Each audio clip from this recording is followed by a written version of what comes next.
Alors passons maintenant à la dernière de nos parties. Petit 3. Entre euphorie et défi, quelle gouvernance européenne pour l'après-guerre froide? En interrogation, 1989. 3 petits points. Première sous-partie de cette troisième partie, premier point, de la CE à l'UE, le défi institutionnel. Bon, on est face à un défi institutionnel. On est dans un contexte aussi. Ce qui change entre la volonté de lancer l'acte unique de Delors et le changement de situation. Le changement de situation en Europe, c'est la fin de la guerre froide, la chute du mur. Et avec la chute du mur, c'est tout un pan qui va s'ouvrir, avec notamment d'abord la réunification de l'Allemagne. Donc la CE va devenir l'Union européenne. Rappelez-vous, l'Union européenne, c'était le mot qu'on retrouvait dans le programme qu'était le congrès de l'Haye. Alors, 7 février 1992, une date à noter en rouge, le 7 février 1992 est signé le traité de Maastricht. Alors Maastricht, ça s'écrit M-A-A-S-T-R-I-C-H-T.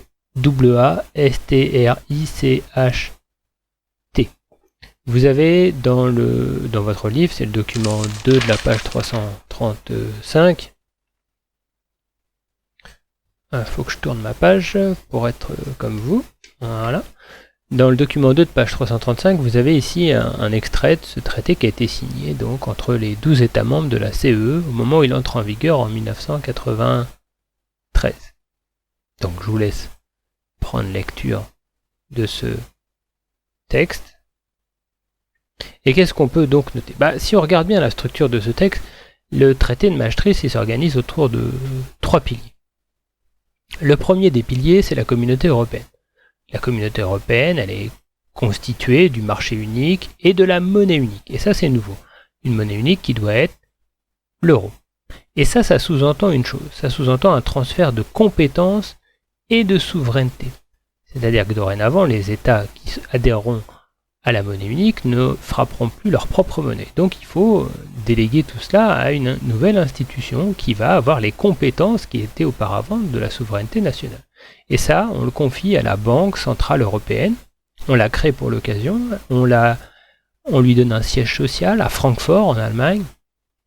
Et ce, dès 1998. Un bon moyen pour retenir, c'est les 2 buts de Zidane. Vous me direz, je vois pas le rapport entre Zidane et Francfort. Non, c'est peut-être pour ça que vous retiendrez.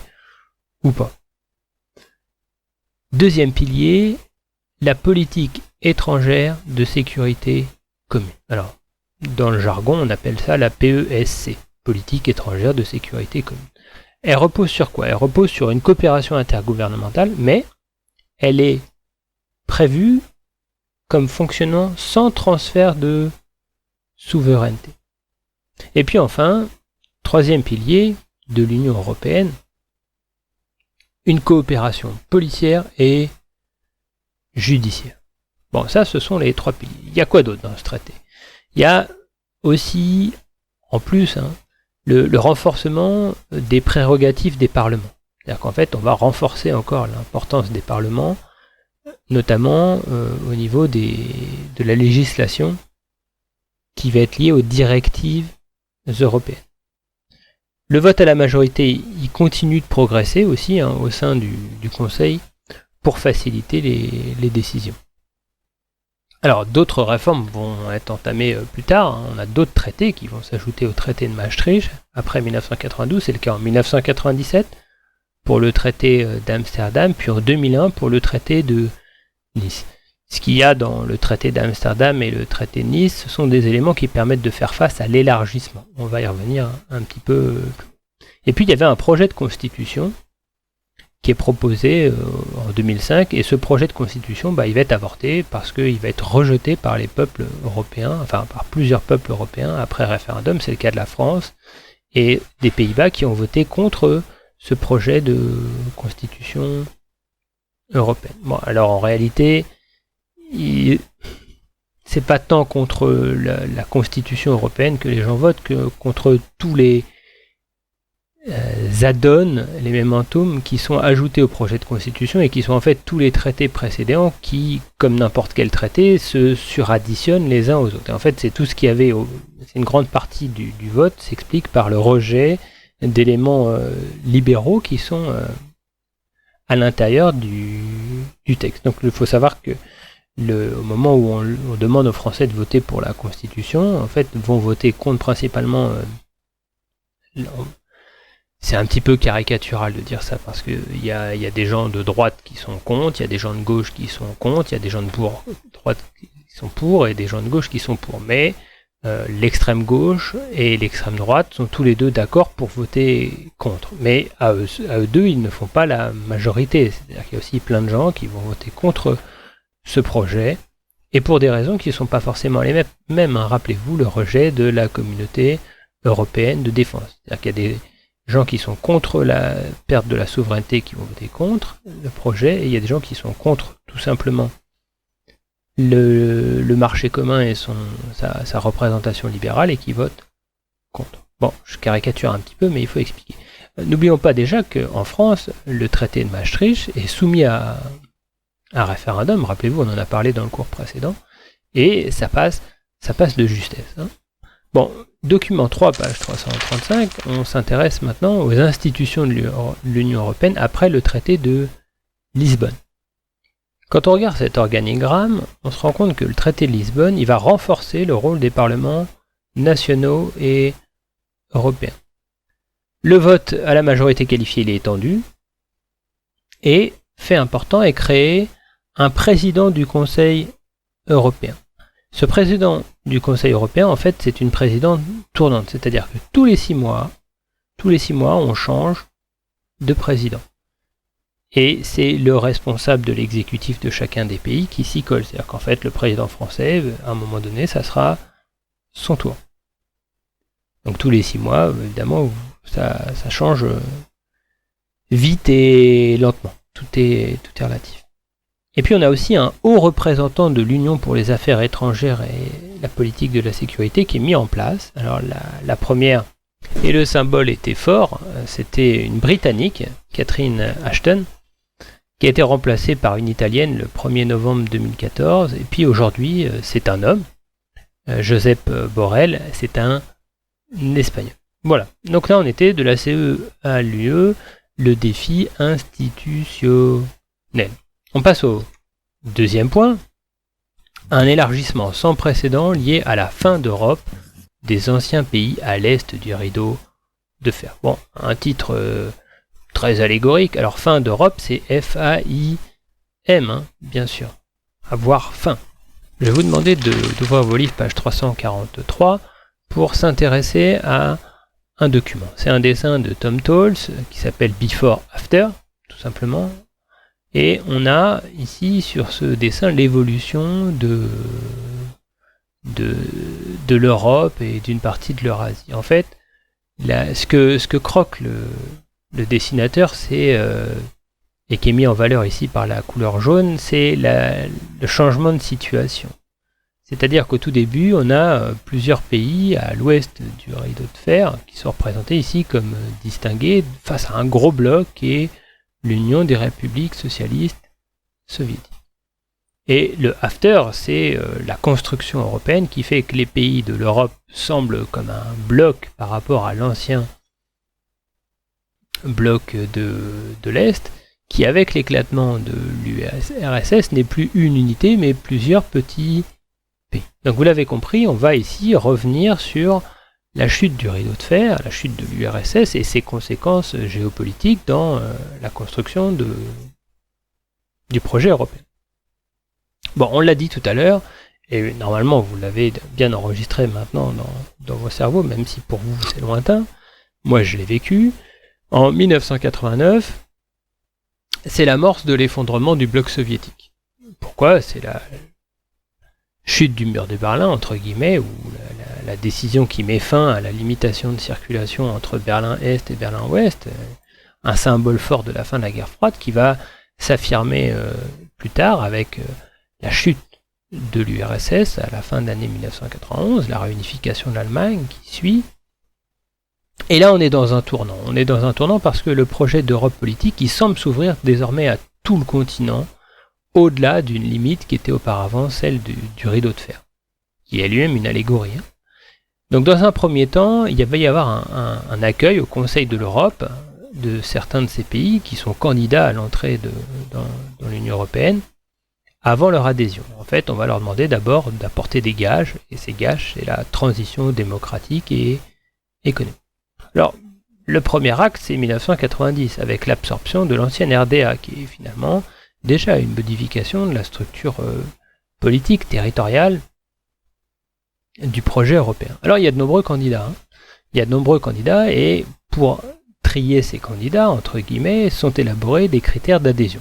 Et ils sont élaborés, ces critères d'adhésion, lors d'un sommet, le sommet de Copenhague, qui a lieu en 1993. Alors on retrouve quoi dans ces critères d'adhésion? D'abord, il faut que ces États soient des États de droit. Il faut que ce soit aussi des démocraties, dans lesquelles sont respectés les droits de l'homme et des minorités. Ensuite, il faut une économie de marché avec une libre concurrence et évidemment accepter l'acquis communautaire, c'est-à-dire ne pas remettre en cause ce qui existe déjà comme structure au moment où vous rentrez dans le système, pour assurer le transfert législatif, c'est-à-dire que vous acceptez d'intégrer dans vos législations la législation européenne qui est déjà en vigueur. Le document 3 de la page 321 va venir compléter ce qu'on vient de voir. Il s'agit d'une carte qui va vous permettre de constater cartographiquement cet élargissement. Alors on avait laissé notre Europe qui était une Europe des 12. Et puis voilà qu'en 1995, en vert clair ici, a lieu un premier élargissement. On a 3 pays qui vont entrer dans l'Union européenne, l'Autriche, la Suède et la Finlande. Bon, des pays qui n'étaient pas directement concernés ici par la question du rideau de fer.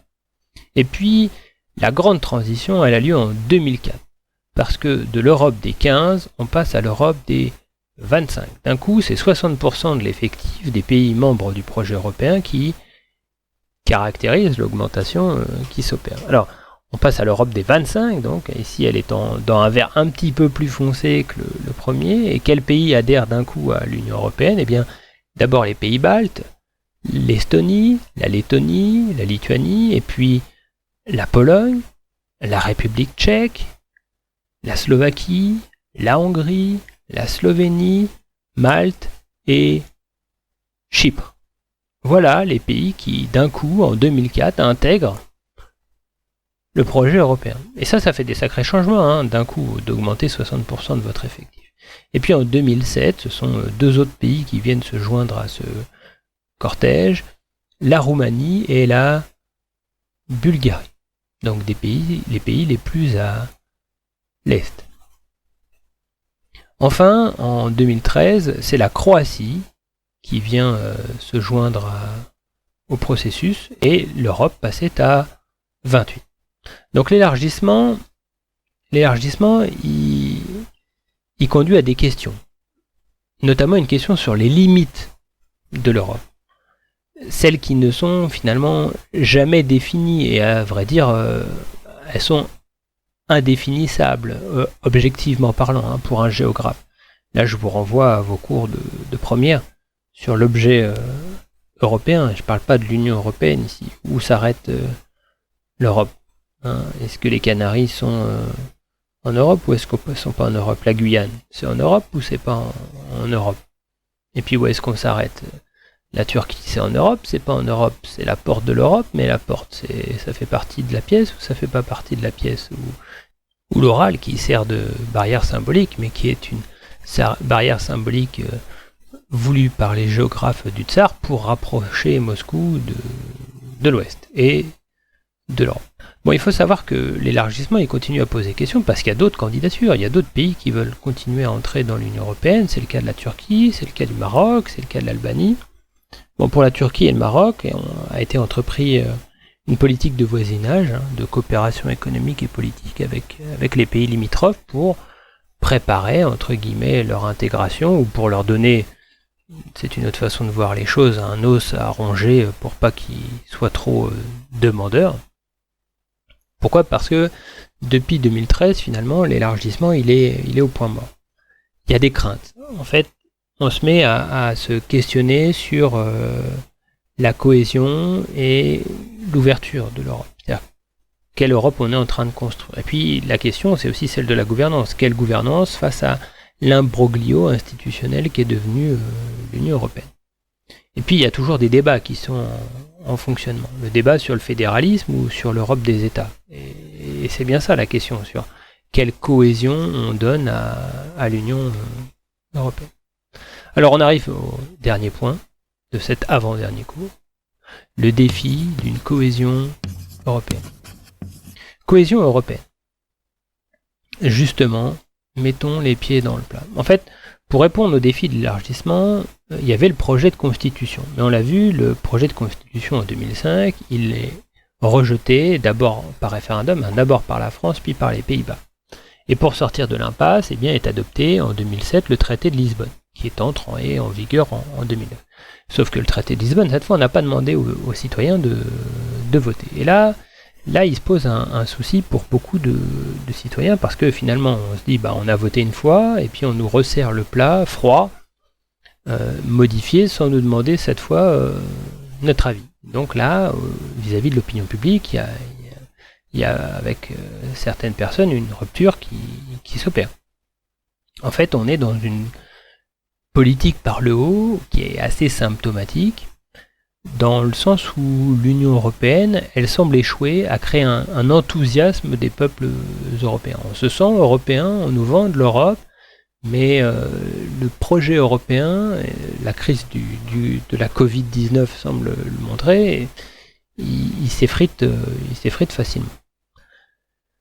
Il y a des débats donc autour de cette question, et pour illustrer ces débats, je vous invite à consulter la double page 338-339 avec la citoyenneté européenne, projet ou réalité. Donc sont ici mis en comparaison deux textes. Le premier, il est issu du rédacteur du projet de constitution européenne, Valéry Giscard d'Estaing, alors qu'il n'avait pas travaillé seul, un ancien président de la République, et puis donc qui était plutôt pour, évidemment, vu que c'est lui le rédacteur du texte. Et puis on avait Fabien Terpan, un maître de conférence en droit public à l'IEP de Grenoble, qui lui remettait un petit peu en cause le processus où, et c'est le titre de son texte ici, enfin qu'on a donné à son texte, au-delà des nations et des partis, existe-t-il un peuple européen? Et lui, il se pose la question dans une approche politique. Bon, on assiste à quoi? Et c'est ce qu'on note dans nos cahiers. On assiste à une montée de l'euroscepticisme. En 2011, on a fait une enquête et seulement 31% des Européens avaient une image positive de l'Union européenne. Donc 1 sur 3, c'est pas beaucoup, finalement. Donc on assiste à un développement, une montée de l'euroscepticisme. Euroscepticisme, c'est une définition à noter. On la trouve dans nos livres, où l'euroscepticisme est défini comme un mouvement d'opinion critique vis-à-vis du principe ou du fonctionnement des institutions européennes. 2008. Revenons dans le temps. En 2008, c'est la crise économique. Une crise économique qui est liée à la crise des subprimes qui arrive aux États-Unis d'Amérique, mais qui va toucher le monde entier. Et c'est un débat qui est vif, qui s'engage. Pourquoi? Notamment à cause de la monnaie européenne, de la Banque centrale européenne et de la discipline budgétaire, qui va déboucher ce débat sur un traité sur la stabilité qui est adopté en 2012. Pourquoi? Parce qu'en fait, on veut les institutions européennes qui sont responsables du budget veulent éviter que les États contractent des dettes trop importantes. Et là, la crise du Covid-19 remet sur le tapis cette question économique, parce que là, il va y avoir une crise économique majeure suite à cette crise et à cette période de confinement qui s'est étalée. Et on a des États qui vont avoir des budgets qui vont s'envoler en termes d'endettement, et donc qui vont aller contre la politique de stabilité économique qui avait été entreprise. Or, tous les États ne sont pas d'accord pour être solidaires les uns avec les autres dans ces périodes de difficulté. Donc on veut bien être ensemble pour profiter des choses, mais on ne veut pas être ensemble au moment où il faudrait payer les pots cassés, entre guillemets. Donc il y a ici encore des difficultés d'une cohésion européenne d'un point de vue économique. Ensuite, on a une participation qui est parcellaire aux différents programmes qu'on retrouve dans l'Union européenne. Ce qui fait qu'on a parfois une Europe à géométrie variable. Si on prend l'exemple des accords de Schengen, en fait, tous les États ne sont pas signataires des accords de Schengen. L'Irlande n'est pas membre des accords de Schengen, comme ne l'était pas le Royaume-Uni, mais le Royaume-Uni, on va en reparler, est sorti depuis de l'Union européenne. Et le paradoxe, c'est que la Suisse, qui n'est pas un pays de l'Union européenne, est membre, appartient à l'espace Schengen. L'euro est aussi une illustration de cette Europe à géométrie variable. Le Royaume-Uni et le Danemark ne font pas partie, par exemple. Pour le Royaume-Uni, ne faisaient pas partie de l'adhésion à la monnaie européenne.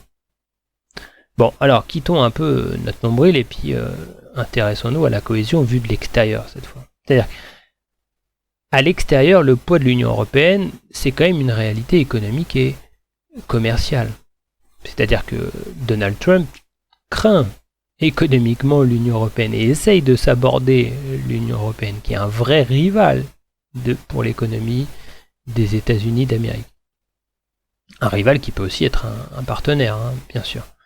On n'est pas que dans la guerre. Mais voilà, le premier acteur économique au monde, c'est quand même l'Union européenne. Même si la force et la puissance industrielle des États-Unis d'Amérique, elle est encore considérable. Et là, dans cette crise du Covid-19, ils sont encore capables de le montrer. Ils ont été capables de construire là un nombre de respirateurs assez colossal. Alors que l'Union européenne, on a plusieurs pays, ils ne sont pas tous d'accord et c'est un petit peu plus lent à mettre en place. Ça montre parfois que justement, peut-être que si c'était construit différemment, l'Europe, ça marcherait mieux. Ou pas, je sais pas. Mais en tout cas, on voit bien la différence entre un État, enfin, un pays construit de plusieurs États, les États-Unis d'Amérique, et un groupe de pays mis ensemble les uns avec les autres. Le mais, c'est que l'Union européenne, elle n'a pas de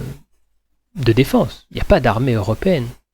De même, il n'y a pas de ministère des Affaires étrangères, puisque ce sont plusieurs États. C'est-à-dire que tous ces États, ils n'ont pas forcément la même politique étrangère.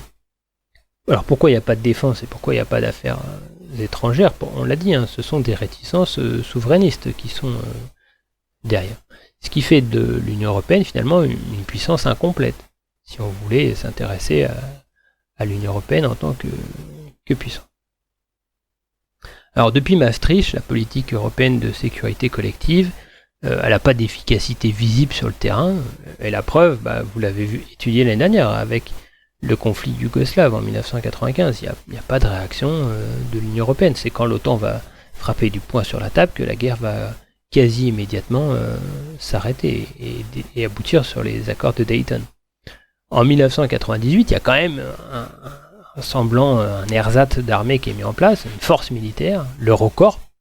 Alors Euro et Corps, Eurocorps, qui compte 60 000 hommes, mais le problème, c'est que les pays, au moment où il faut agir, ils ont des positions différentes. Si on prend le cas de la deuxième guerre du Golfe en 2003, on a des pays de l'Union européenne qui partent en guerre avec les États-Unis d'Amérique, dont le Royaume-Uni, alors que d'autres ne le veulent pas, et c'est le cas par exemple de la France. Rappelez-vous la phrase que je vous avais montrée de Jean-Pierre Raffarin, « It's not a game, it's not over ». Bon, on pourrait rajouter quoi, le défi d'une cohésion européenne? Eh bien, nous, on a assisté en 2020 à la sortie d'un pays de l'Union européenne. Ça, c'était une première historique que vous avez vécue et consciemment. Un pays qui avait demandé à rentrer au moment où on ne voulait pas de lui, puis au moment où on veut bien de lui, il veut partir. C'est tout le paradoxe du Royaume-Uni, diront certains, ou son charme. Mais en tous les cas, ça s'est produit, et vous l'avez vécu. Eh bien, c'est bien une preuve de cette absence de cohésion, ou du moins de la non-adhésion des peuples. Le Royaume-Uni est une démocratie, c'est pas les responsables seuls qui décident ici, hein. Ce sont bien des habitants qui ont voté pour le Brexit, hein. Il y a eu un référendum, on a demandé leur avis aux Britanniques, et ça c'est bien un symbole d'un manque de cohésion. Alors concluons cet avant-dernier cours. On a des intérêts nationaux, des États membres qui restent déterminants. On a un Conseil européen qui reste le lieu d'impulsion de la gouvernance européenne. Mais si l'intégration, elle progresse, la fédération d'États-nations, hein, qu'avait proposé Jacques Delors, elle reste lointaine, il faut bien le reconnaître. Et il utilisait même une expression, Jacques Delors, pour parler de l'Union européenne, celle d'OPNI. OPNI, c'était l'objet politique non identifié. Cette OPNI, ça reste davantage d'actualité. Pourquoi ? Parce que l'Union européenne reste à mi-chemin entre une organisation entre une organisation régionale et une fédération de pays qui n'arrive pas à résoudre les grandes crises auxquelles elle fait face. Alors les dernières, c'est la crise économique de 2008, on l'a vu, puis la crise du Covid-19 actuellement. Et que sera l'Europe d'après ? Eh bien, ça c'est vous qui le vivrez et c'est vous qui voterez pour le décider. Voilà, c'était la fin de cet avant-dernier cours, déjà. Donc comme je vous l'ai déjà annoncé, on se retrouve lundi ou mardi. Il faut que je définisse un jour précisément pour faire un visio-cours. A priori, je suis plutôt partant sur le mardi. Et jeudi prochain, donc, on se retrouve pour la dernière audio-capsule de l'année pour ce qui est du programme. Si vous voulez, on en fera d'autres pour travailler l'oral sur des textes et des exercices tant qu'on ne se voit pas. Après, si on doit se revoir au lycée, on verra comment on peut s'organiser, même si je suis pas forcément chaud pour vous donner mon avis personnel, parce que c'est un peu compliqué, je pense, de faire cours avec un masque. Je me trompe peut-être, de toute façon en septembre il faudra sûrement le faire, donc c'est une expérience à un moment donné qu'il faudra faire. Bon bref, je raconte ma vie là. Donc on se retrouve mardi a priori pour discuter ensemble et préparer le bac et les études de post-bac, et jeudi prochain pour le dernier cours du programme sur la gouvernance mondiale, la gouvernance économique mondiale. Bonne soirée ou bonne journée, au revoir.